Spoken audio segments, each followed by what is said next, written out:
একজন স্ত্রী কখনো তার স্বামীর প্রিয়জন হতে পারে না, অথচ স্ত্রী সবটা জুড়ে তার স্বামী। স্বামীর প্রিয় তো তার মা বাবা, বোন আর আপনজনেরা। আর স্ত্রী সে তো পরের মেয়ে, বাড়ির চাকরানি আর সবার প্রয়োজন মেটানোর এক জীবন্ত মেশিন। অনেক মেয়েরা ভাবে স্বামীর মতো আপন কেউ হয় না, এটাই তো স্বাভাবিক, তাই না? কিন্তু কি জানেন, এই যুগে সবথেকে স্বার্থপর হচ্ছে নিজের স্বামী।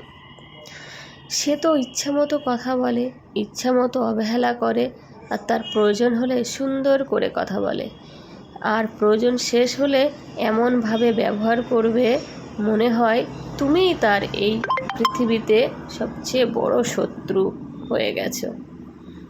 সত্যি, এটাই স্বামীর পরিচয়।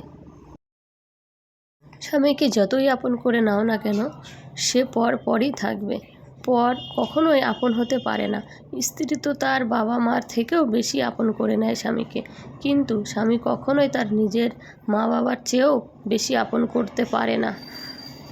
ওনাদের ইচ্ছা হলে কথা বলে, ইচ্ছা হলে কথা বলে না, যখন যেমন মনে হয় তখন তেমনভাবে ব্যবহার করে।